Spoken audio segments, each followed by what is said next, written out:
Hi. How are you?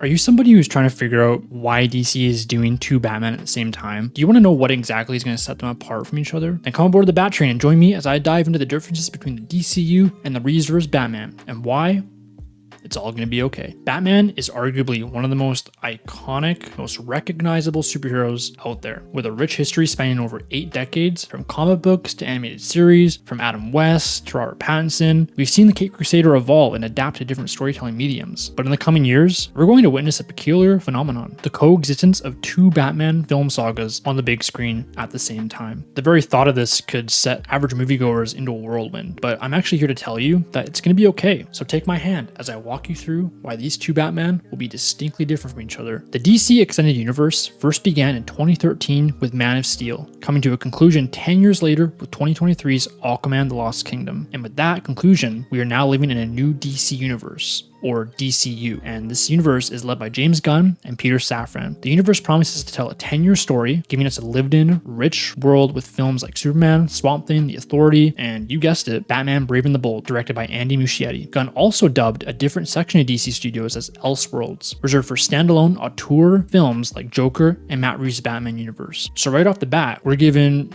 two distinct brands in which these Batman films will take place. Interesting. Reeves' Batman was critically acclaimed, beloved by fans, and with that success came a sequel and a Penguin spin-off series starring Colin Farrell. But what is going to set these Batman apart, and why do they exist in tandem? That's what we're going to explore in this video. I just want to confess that I'm a huge Batman fan myself. I have spent countless hours watching the animated series, reading the comics, and of course, rewatching the movies. There's something about the character that draws you in: his humanity, his vulnerability, and his unwavering determination to protect Gotham, despite a strict no-kill rule. And I know I'm not alone in this fandom. There are millions of fans out there who have grown up with Batman, who have been inspired by his courage and unwillingness to give up. I mean, in a world with gods and monsters, he's just a man in peak physical condition. And that's what makes this topic so fascinating. We have two very different takes on the character, each with its own merits, flaws, and character journeys, but at the heart of both of these interpretations is a boy who died in the alley with his parents all those years ago. Because Bruce Wayne is the mask, and Batman is the secret identity. Don't forget that. But enough about that. Let's get to the DCU Batman first, and if you stick around to the end of this video, I'll tell you who I think is going to play this version of Bruce Wayne. Now, this upcoming iteration, I can promise you, will be all about grandeur and spectacle. He'll be a seasoned crime fighter who's been around the block a few times. My guess is around 10 years. He'll tussle with foes far more dangerous than Reeves' version of the Riddler, dealing with much more fantastical threats like Killer Croc, Bane, and Man-Bat.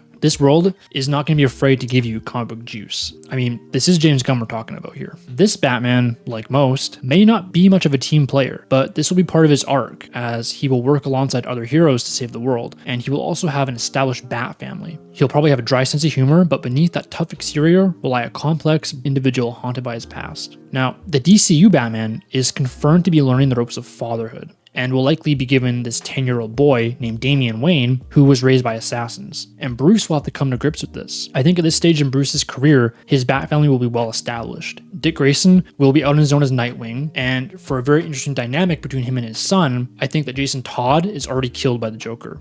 I think Bruce is going to have this strong sense of guilt, especially with his no-kill rule, and will likely be afraid to take on another Robin. And this will lead to some pretty emotional moments, as Damian is a killing machine, and you couldn't keep him from getting into mischief or going out on a patrol with his father, no matter how hard you tried. And I think we're going to see someone get the job on Damian, maybe knocking him out or badly wounding him. And I think Bruce will go insane, edging on breaking his no-kill rule. And I think that's the arc for this Batman in this first movie, is getting over that grief, learning to be a father, and embracing a new Robin. On the other hand, we have Matt Reeves' Batman, which strikes a much darker tone and is much more realistic. This interpretation is all about atmosphere and mood, evoking a gritty, noir-inspired aesthetic. Robert Pattinson's Batman is a slightly younger, more inexperienced hero, with only about 2 years on him, still grappling with the weight of his responsibility, and his methods are often much more brutal and unorthodox.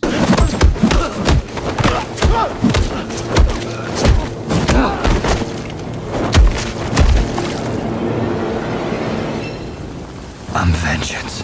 this Batman is driven by a deep sense of anger and trauma stemming from his failed attempts to avenge his parents' death. I think based off of the ending of his first film, the Batman Part 2 will likely put Bruce on a more positive path, but I don't see this Batman getting a Bat family or abandoning that tone that the first film set up so incredibly well. I think each of the Reevesverse films are going to feel contained, isolated, and by design won't make you feel like this version has to meet Superman or raise a nest of Robins. I think he's on a different path, and that is going to benefit both the DCU and the Reevesverse. Now let's talk about the Batsuit. If you're a fan of Batman, I think by now you're itching for something different than this armored, mechanical, realistic take on the suit. Look, I love the armored suits we've seen Bale, Pattinson, and the Arkham Batman wear, but I'm ready for something a bit more comic booky. And lucky for us, we have James Gunn on our side. If I had to place a percentage on how likely it is that we will get something akin to the Lawn Halloween costume with the blue and gray, the classic long-eared cowl, and the yellow utility belt, white eyes, and next to no armor, I would say it's a solid 80% chance that we get exactly that. The DCU Batman, more than anything else on this list, has to look different from Pattinson's Batman. You have to take every chance